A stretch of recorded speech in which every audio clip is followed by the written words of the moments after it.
So we're going to go through our history lesson. I know it's your favorite time of the day. But before we go over our history lesson, I just want to review some of the things that are on the Quizlet that you may already know. The governor of Plymouth Colony was William Bradford. What natural resources did the New England colonists use? They used whales, fish, and trees. People who came to live in the colonies were called colonists. How did the Pilgrims celebrate their first harvest in 1621? They had a Thanksgiving feast. How were the Puritans different from the Pilgrims? The Puritans were richer, they had better education, and they wore bright colored clothes. If you remember from the video we watched before you guys went home last week, it told us some of those things, because the Pilgrims, if you think about pictures that you've seen of them, all wear dark clothes. The first governor of the Massachusetts Bay Colony was John Winthrop.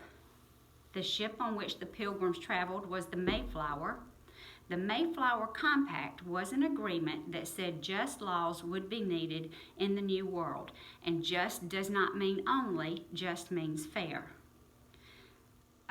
Yesterday, you read about the Meeting House, and the Meeting House is a building that was used for worship and town meetings, kind of like a city hall would be today. The colony formed by the Pilgrims in 1620 was Plymouth. The group from England who wanted to change the church were the Puritans. Religion is a person's belief about where he came from, how to worship, and how to live. The Native American who helped the Pilgrims grow crops, catch fish, and trade with the Native Americans was Squanto. And if you remember, we watched a video on him, and it told us that he had been kidnapped and taken to England, and that's where he learned how to speak English. And when he came back to the, quote, New World, his tribe had all died, and they think that was probably from catching smallpox from the Europeans. What freedom did the Pilgrims want to have in the New World? They wanted the freedom of religion. Okay, so I think that's all of the facts that you should know to this point. Oh, no, yeah. It is. Today, which is supposed to be Thursday's lesson, is lesson 51. Now, in lesson 51, your targets are: I can identify different kinds of schools in New England. I can explain why education was important to the New England colonists. And I can identify Anne Bradstreet and Phillis Wheatley as two New England poets. Okay, so if you were asked to describe our school to someone from another country, what would you say? What do you think schools were like in New England? There were three kinds of schools found in the New England colonies, and we're going to read about those on pages 106 and 107. So listen as I read, and then we'll discuss what we talk about, or what we read. Many of the New England colonists had been given a good education in England. Education is training at home or in schools. The Puritans wanted their children to have a good education in the New World. They had a special reason for wanting this. They wanted their children to be able to read God's Word. Most parents taught their own children, but sometimes a woman in the town taught children in her home. This was called a dame school. Children used a horn book to learn to read and write. A horn book had the letters of the alphabet on it. It also quoted the Lord's Prayer. Children sometimes wore the book on a string around their necks. Wouldn't that be cool? The larger towns had grammar schools. Each town paid the teacher of its school. Only boys went to grammar school. They studied Greek, Latin, and math. They learned to read, speak, and write well. They also learned more about the Bible. The Puritan leaders wanted a place for education for young men after grammar school. They wanted it to be a place that taught how to preach God's Word. New England started the first college in the colonies. Harvard College was started for young men who wanted to be pastors. Harvard was in Massachusetts. This college is still open today. So we had dame schools, which were held in houses. We had grammar schools, which had teachers and only boys were allowed to go. And then we had the first college called Harvard, and it taught men to be preachers of God's Word. The Horn Book, there's a picture of it on page 108. It was a wooden board, and it had the paper with the ABCs and the Lord's Prayer. So in that way, we are similar to the Puritans because we say the Lord's Prayer every day. If you look at the caption, it says, a horn book looked like a wooden paddle. The printed paper on it was covered by a thin sheet of animal horn, and that was to protect the paper so that the paper wouldn't get messed up easily by being rubbed on or if something spilled on it. Now let me talk to you a little bit about the schools. The main reason Puritans wanted their children to have an education was so that they could read the Bible. Another reason the Puritans formed schools was that they believed that Satan was keeping those who could not read from the scriptures. One of the laws passed in Massachusetts Bay Colony in 1647 was called the Old Deluder Satan. Parents had to pay a fine of 20 shillings if they did not provide for their children's education. Parents also had to make sure that their children received some form of religious instruction in the catechism once a week. Because of this, New England became very advanced in the area of education.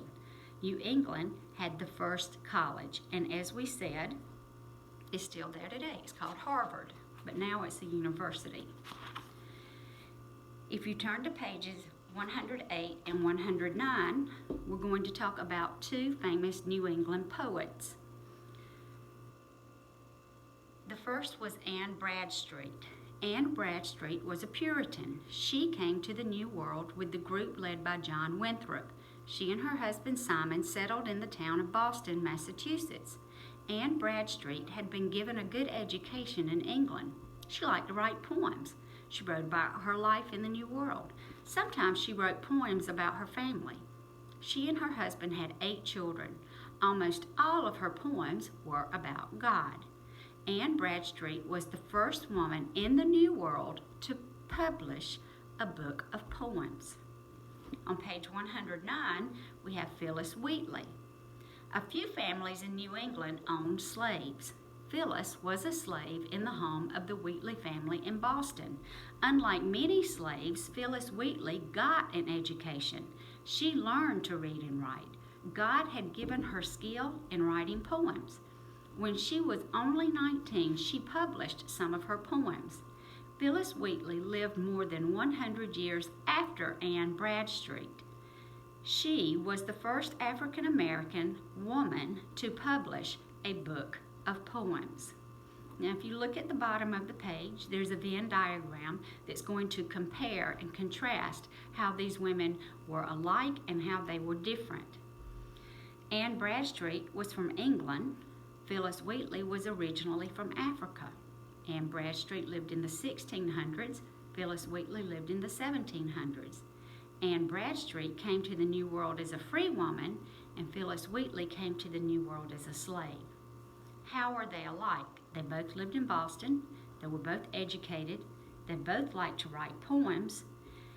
They both wrote about God, and they both published books. Who was Phillis Wheatley? She was a slave in the Wheatley family in Boston. What is unusual about Phillis Wheatley is that she had an education. She could read and write, and that was very uncommon for slaves. What skill did God give Phillis Wheatley? The ability to write poetry. What did she do with her poems? She had them published.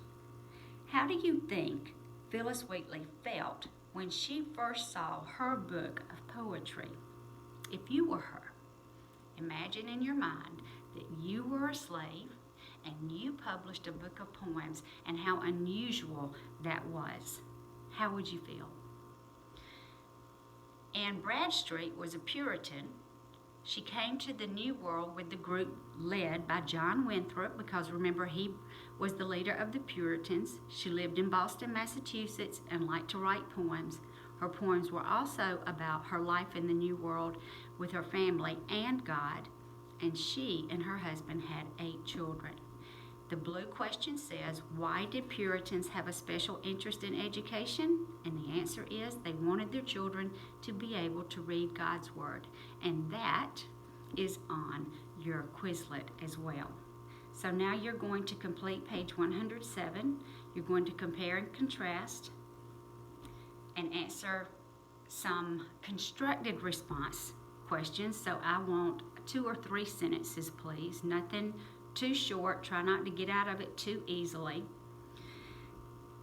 And we will discuss some more at a later date. I do want you to notice that I have on with a fried green tomato shirt from Juliet, Georgia. I thought about you when I put it on this morning.